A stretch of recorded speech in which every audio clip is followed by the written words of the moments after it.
Hello বন্ধুরা, কেমন আছো তোমরা? আমি ভালো আছি। তো বৃষ্টি পড়ছিল, তো আজকে বৃষ্টিটা সেরকমভাবে পড়েনি, হালকা হালকা পড়ছিল। তো কিছু মুচমুচে খাবার ইচ্ছে করছিল, তো আমি কচু পাতা তুলে নিয়েছিলাম। কচু পাতা আমি বড়া করব।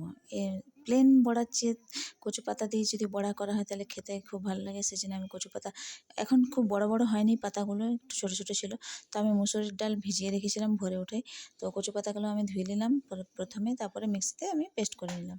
এরপরে আমি যে মুসুর ডাল বাটাতে লবণ, হলুদ, জিরে, ধনে এবং বেসন দিয়ে দিচ্ছি। বেসন 4 চামচ দিয়েছি আমি, এবং ভালো করে মিশিয়ে নিতে হবে।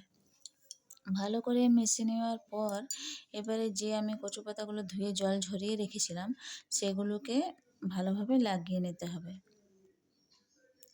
এই যে আমার মাখা হয়ে যাচ্ছে। তোমরা অনেকেই বলেছো যে এটা বেসন দিয়ে, হ্যাঁ এটা বেসন দিয়েও করা যায়, কিন্তু আমি মুসুর ডাল দিয়ে করেছি। মুসুর ডাল দিয়ে করলে আরও ভালো লাগে। আর এই যে ওভেনে আমি ভাপাবো, এটা একটু জল দিয়ে দিলাম, বড় গ্লাসের 1 গ্লাস জল দিয়ে দিচ্ছি। আর এই জলটা প্রথমে আমি ফুটিয়ে নিলাম, তারপরে 100-তে দিয়ে দিলাম, তারপরে জলটা আস্তে আস্তে ফোটাতে হবে কিন্তু।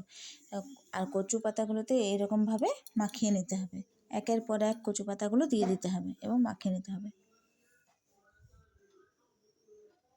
সবগুলোতে এরকমভাবে।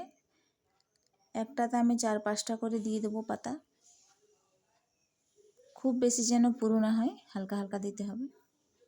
ঠিক এইভাবে। এরপর এটাকে রোল করে নিতে হবে। একই রকমভাবে সবগুলোই আমি রোল করে নেব এবং যে ছেঁদা ছেঁদা জামগুলো থাকে ওগুলোতে দিয়ে দেব। এদিকে আমার সবগুলোই রোল করা হয়ে যাচ্ছে।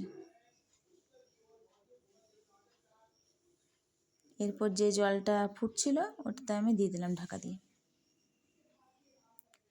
এই যে ভাপানো হয়ে গেছে, ঠান্ডা করে নিয়েছি। ঠান্ডা করে নেওয়ার পর এগুলোকে কেটে নেব, মাছের পিসের মতো দেখায়। কেটে নেওয়ার পর এবার আমি একটা প্যানে তেল গরম হতে দিয়ে দিয়েছি, একে একে সবগুলো ভেজে নিচ্ছি।